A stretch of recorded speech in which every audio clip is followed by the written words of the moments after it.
What is Monkeynastix? Monkeynastix is internationally recognized as an absolutely unique movement education program for children ages 1 to 8 in 3 separate curriculums for ages 1 to 2, 3 to 6, and 7 to 8. It is a successful international franchise concept with more than 75 branches In Bahrain, Botswana, Canada, Greece, India, Ireland, Kenya, Mauritius, Turkey, USA, Zambia, Zimbabwe, and many others. The program is fun, non-competitive, builds self-confidence and a positive self-image, and focuses on long-term motivation and a healthy lifestyle. Why is it important for all children to participate in Monkeynastix?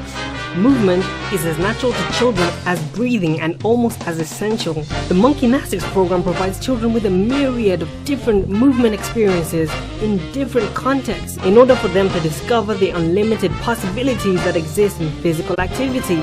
Today's children are not moving nearly as much as we did when we were children. Modern living, easy access to fast food, television, computers, all contribute to the fact that children are more passive and generally overweight and in many cases obese.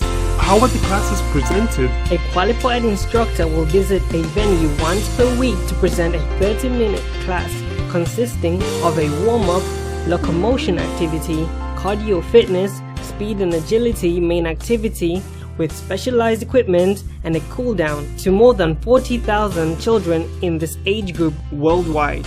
Let Monkeynastix take your children on a journey of discovery that will not only shape the body but wire the mind for academic success. Children are born to move, and through Monkeynastix we encourage them to explore and discover the world through senses and their bodies with our fun and exciting movement education program designed by specialists, endorsed by therapists and teachers, and loved by kids.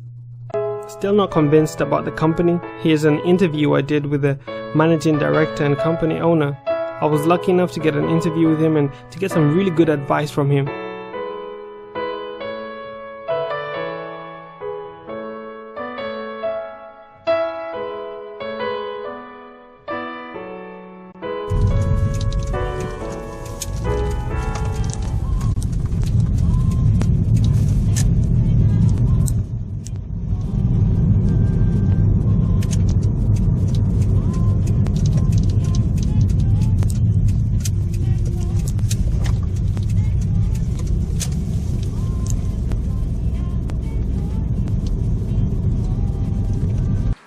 Hi, we're here at the Monkeynastix headquarters in Johanesburg.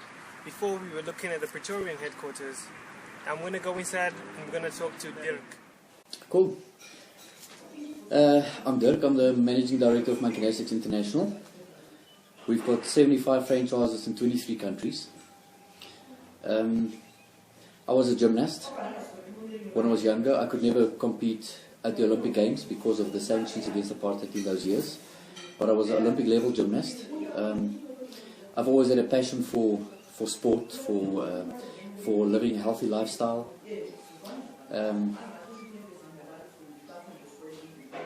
You know, many kids lately we find don't have a huge positive self-image and a lot of self-confidence. So also something that I lacked when I was at school. You know, a lot of factors involved in that. So part of my passion is really getting children motivated, getting good, develop the self-esteem and develop the confidence with the concept that we've created in Monkeynastix. Thank you very much. And now in brief, just telling us maybe in a sentence or two, what is Monkeynastix? Well, Monkeynastix is a movement development program for children ages 1 year old to 8 years old. Yes. And through those tools, we build the confidence and huge positive self-esteem. Yeah. And as I said before, Monkeynastix is running in now various places in the world, various continents. 23 countries. 23 countries, thank you very much. So in which areas or what type of areas do you find that the company flourishes the most and is most well accepted, and why do you think that is? Well, it's different on different continents. It's flourishing everywhere. There's a huge market in the USA and Canada, which makes it different. You know, it flourishes in a different way. But even the franchises locally in South Africa, the franchises in Africa, yeah, they're all growing probably much at the same rate. Eh? All right, fair enough. And now I'd like to ask you, when people, I'm sure, have been doing this for 20 years, people have come to you asking for franchises to take one of your franchises. When you're deciding on whether to give someone a franchise, what are the qualities you are looking for in that person? You know, the qualities on paper we're looking for is a teaching background, a passion for children, work in the children's fitness industry may help. But normally I just trust my gut. I have telephonic interviews, I chat with people even through the email communication. I'm busy developing a feeling as I communicate to somebody, and my gut, I just follow my gut to say, this might be a right candidate or not. Right, thank you very much. And now, I just want to see how you measure success in your way, but I'll give you a scenario. So imagine it's the end of the year, you and your colleagues are sitting down to celebrate what a great year it's been for Monkeynastix. What would be the most important thing you would be celebrating to you, to a telltale sign that it's been a successful year? That it's been a successful year. That everybody's still alive, everybody's still healthy and happy.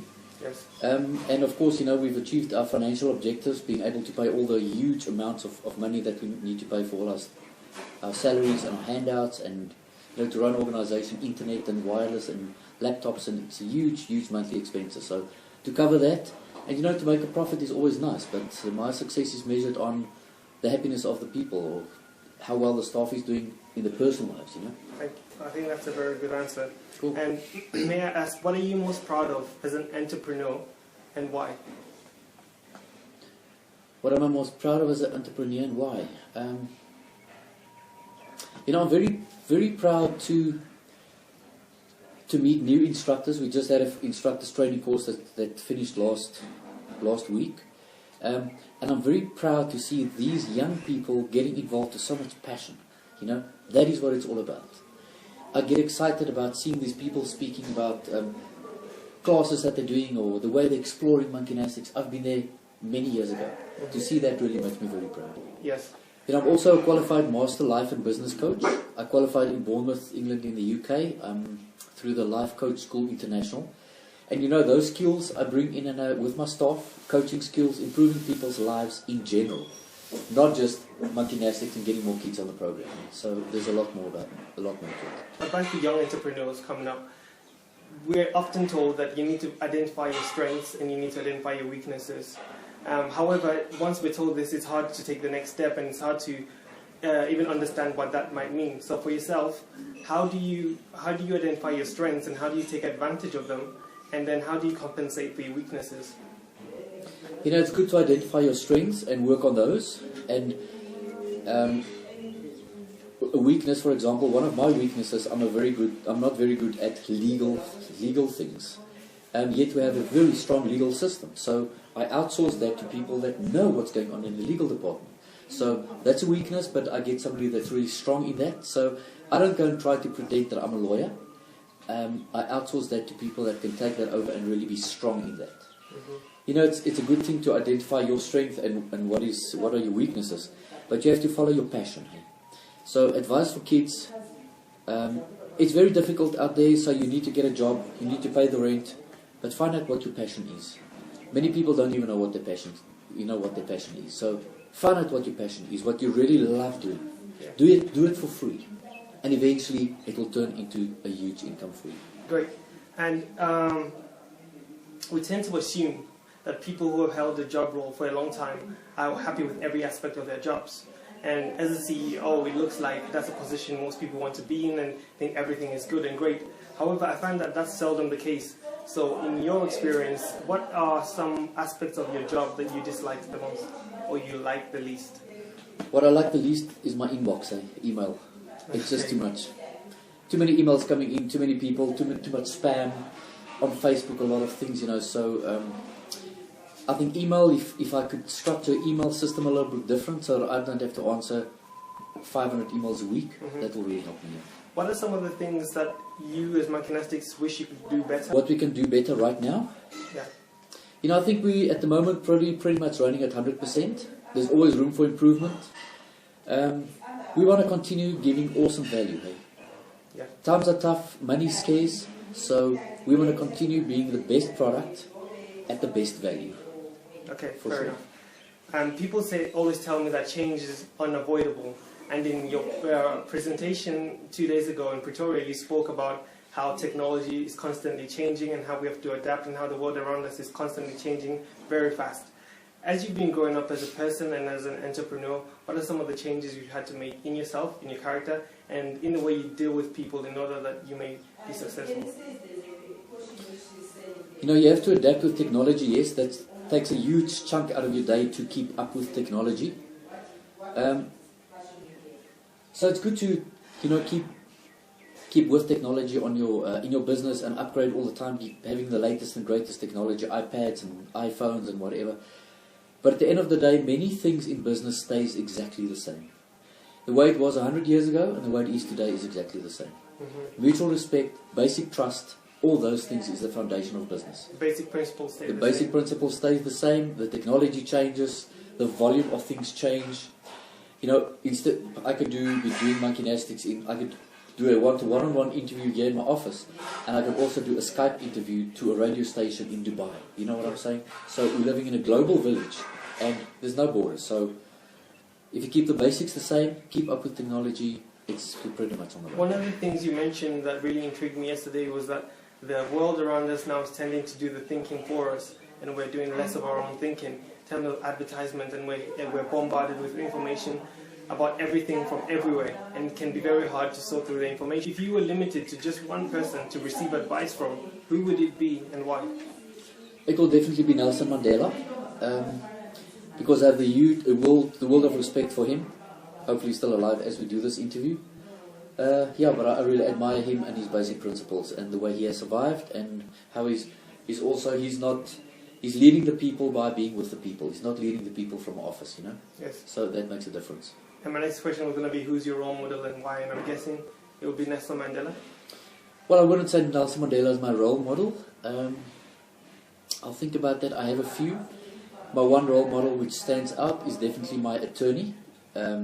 He's an advocate now. He's a director of the biggest intellectual property firm in the Southern Hemisphere now. I got to know him when I was running an office from Midrand, and he had one partner and had maybe 10 clients. He's now one of the most successful men in the legal practice in intellectual property and trademarks and all of that, so I definitely think he's a role model for me. Wow. And again, going back to what you were speaking about in yesterday's presentation, you spoke of intuition, and that we should always tend to follow our intuition, even if it means selling our babies on eBay, which of course you meant facetiously. However, I'd like to ask you this question. What would you do if your intuition told you to make a certain business decision, however your colleagues challenged that decision? I've never been in a situation like that because I make all my decisions by myself. You know, I own Monkeynastix International. I'm the only shareholder at the moment. So I'm thinking of an example. If somebody had to challenge one of my decisions based on intuition, I'll probably go with my intuition. Are leaders born, or are they developed? You definitely get born leaders. You get very strong born leaders, but you can also learn leadership. You teach yourself leadership. Other people can teach you leadership skills. So later on in life, after you've been going through sort of a program and you really want to learn those skills, you can become a leader for sure. Do you have any reading sources you may recommend? You know, there's a million things available online. One person that I will recommend is Stephen Covey.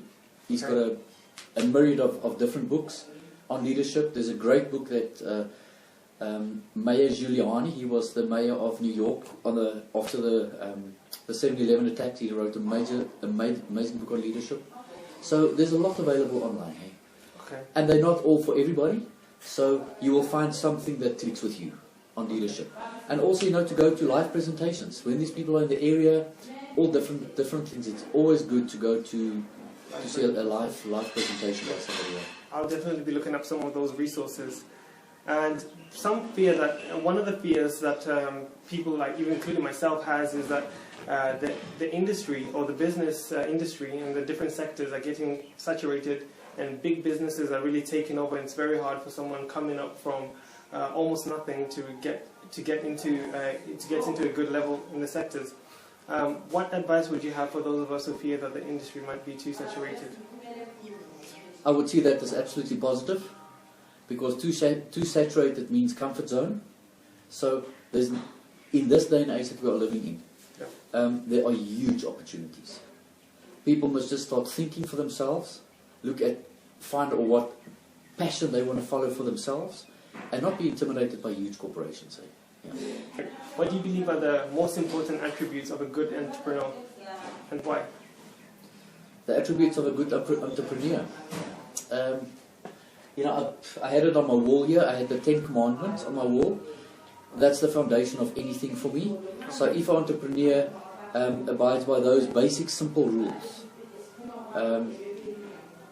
I think those are pretty good attributes. Online marketing, internet businesses. I would just like to ask how much of your business really relies on online marketing? We have a huge presence online, on Facebook.